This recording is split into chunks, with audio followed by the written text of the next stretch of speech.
scene 110.61.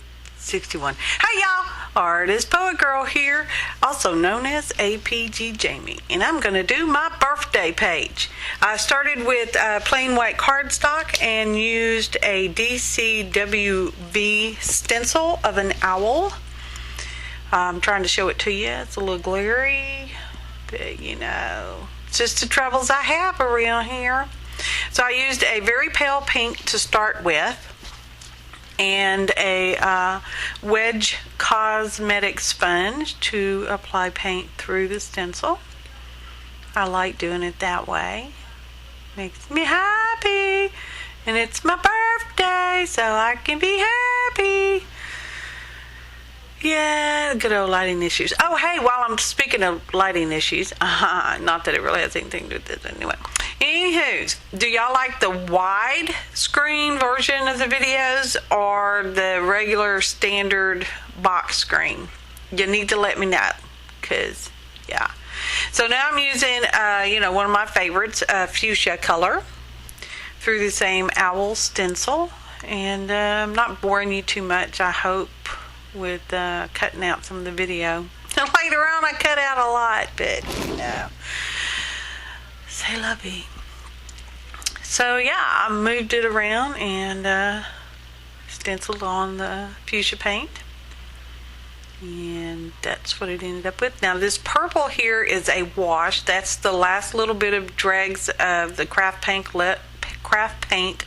left in the bottle. You add water to it, and I personally add some matte medium as well, and shake it up. Now you got to extended paint.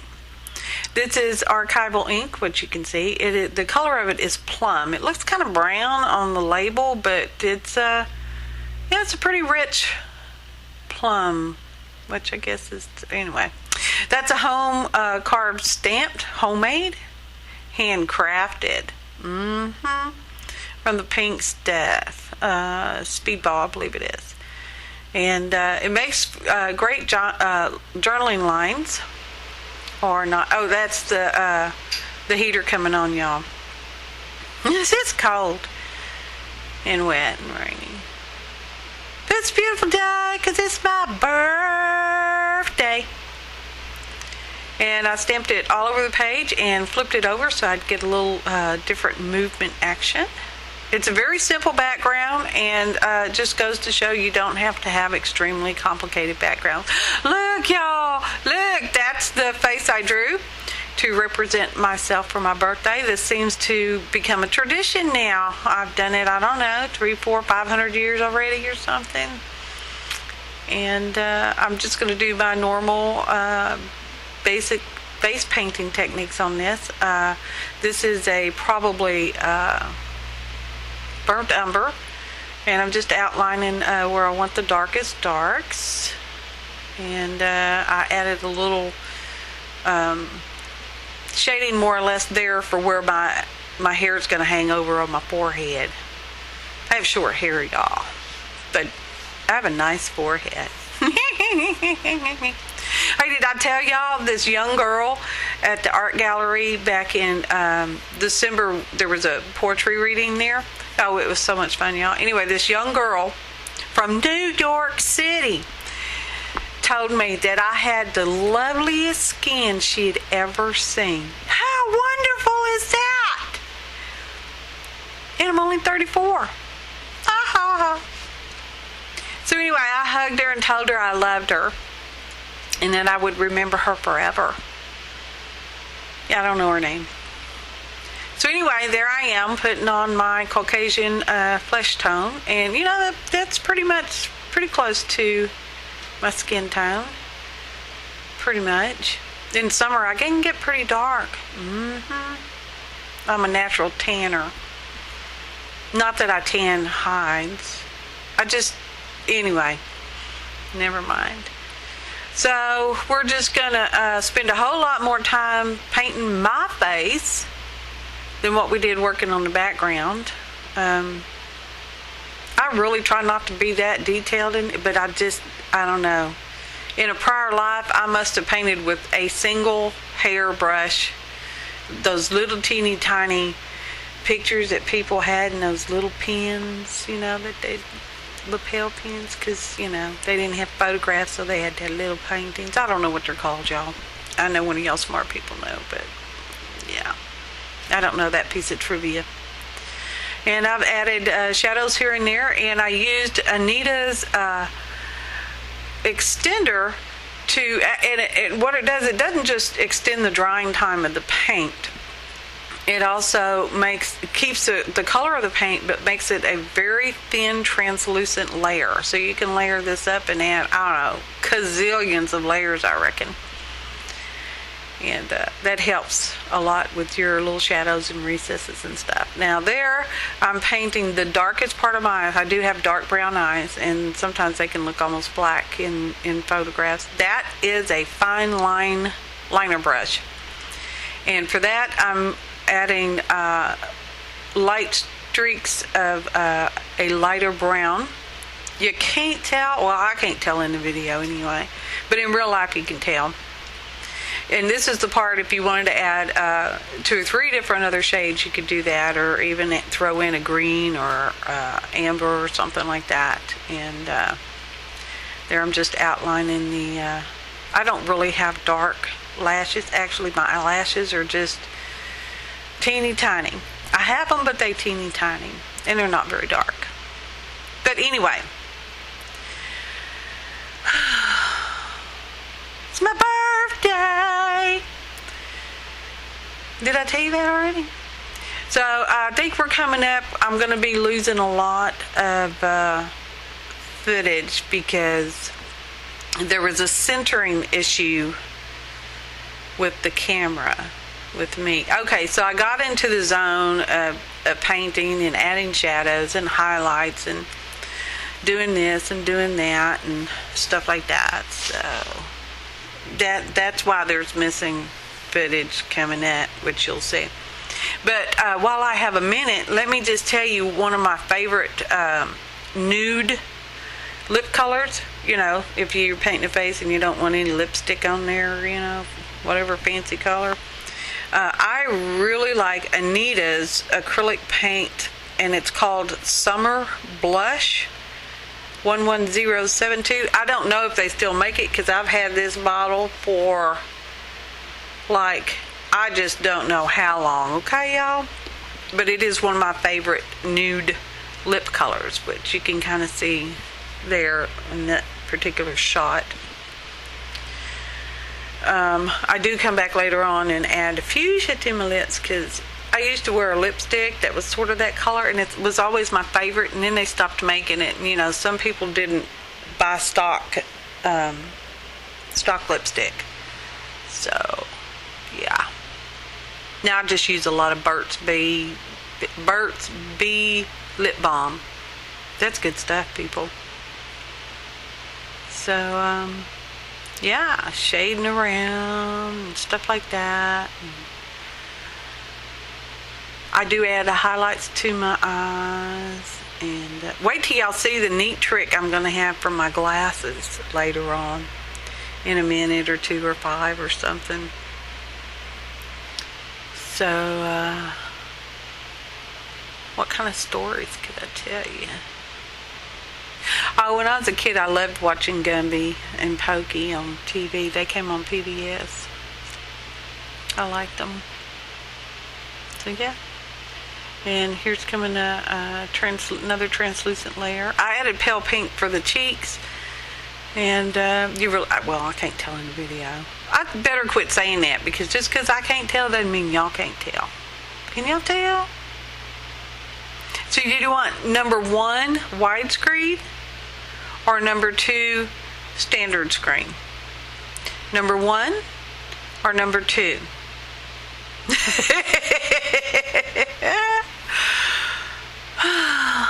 Left side.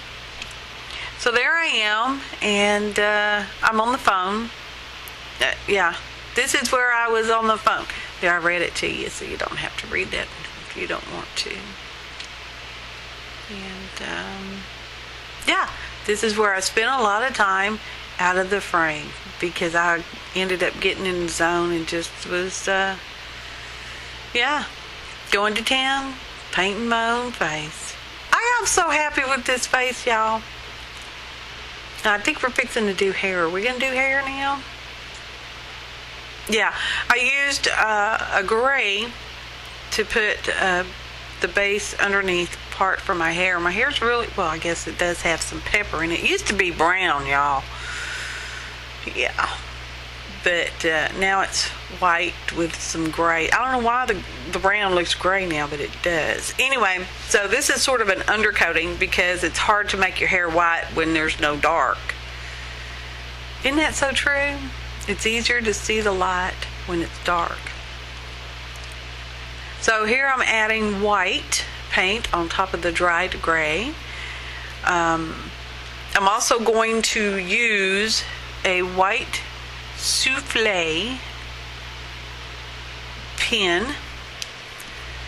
I like it. I used a silver metallic ink as well. And I used a Jelly Roll, was that Stardust?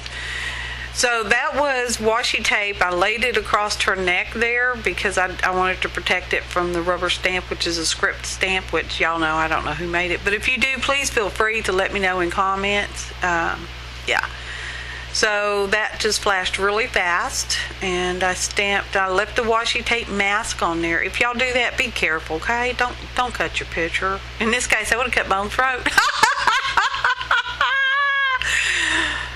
It's my birthday! And that there color is a, I think it's a neon purple. So I ended up putting 2 layers on for my shirt. I do shading later on with charcoal pencil. Yeah, I think that was all I used was charcoal pencil on that. So, pulling the tape off. Seems to have paused. Oh, there we go. Jumped right ahead. So let's see what we're going to do now. Oh, I'm going to reblush my cheeks because I ended up looking washed out in real life. Looks okay on the screen, but in real life I blushed them up some more. So I'm really happy with my nose. I kind of have troubles with noses sometimes, and but this time I'm pretty happy with the way my nose came out. So let's see. I end up cutting myself out because y'all know I do like to do that when I'm working on a journal page, whatever face I put on there. Oh, I'm putting a matte medium on there. I put 2 layers on there, and that protects the part of your work that you like and you don't want to mess up, because if you accidentally mess up, you can just wipe it off real quick with the art wipe. Art wipe. No babies around her. So there I am. I'm using that Souffle pen again. And I think I'm getting about ready to add the color to my hair because for New Year's I put teal color splotch in my hair in real life. And this painting of me is going to reflect that. I had a turquoisey color of ink that I went over there with. I went over the little hairs with first. And it ended up not looking teal enough for me, so I went over it with teal colored craft paint, which is the same color I painted the letters for this journal page. Ta-da! There's my glasses. Watch, listen to this part. So you take a piece of cardstock and you just draw half your glasses, about the size you think you need. And then you cut it out with your little craft knife. If it's not big enough, retrace that cutout portion and cut it out again until you get it about the size you think you really want, which is what I did. And that's me finished, y'all. Hey, I like that. So there it is. That's about the right size for this particular face. So I laid it down there. I lightly traced around it with the pencil. Flipped it over the opposite way and traced it around it again, and now I got matching glasses, y'all. Well, but each eye is pretty close to being the same for a change. And then I went around it with a dark purple metallic pen, ink pen, because the glasses I have are a very dark purple on the outside and they're teal on the inside, y'all. Oh, y'all saw a flash of my real color hair. So I didn't really have to do this this particular time.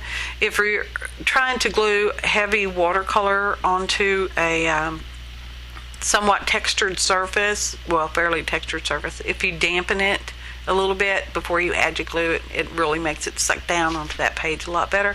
I did not need to do that on this because my background paper is not textured at all, not tactile textured. It's just visually textured. Funny word. Aleen's tacky glue, don't you know? So yeah, I'm just gonna smear that glue around my finger and then stick her down. And Woody came out and rolled her down and held her on there tight. There's the letters. It says, "Happy birthday to me," 'cause it's my birthday, y'all. Happy birthday to me.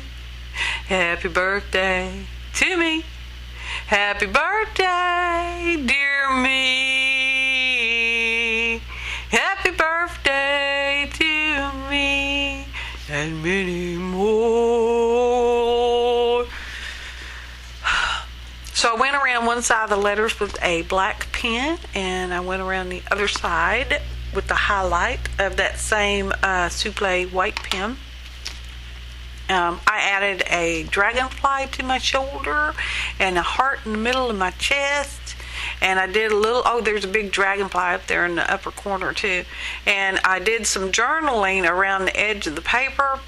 Y'all really can't read it, and y'all really don't need to know what it says, but guess who's 34 this year? Woohoo! It's my birthday.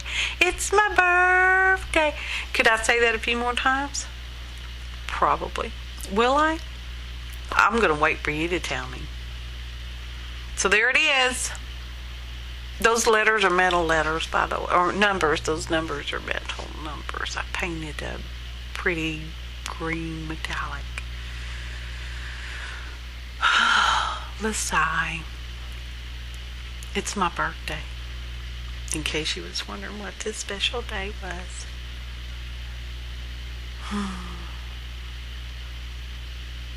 Thanks so much for watching. And happy art, y'all!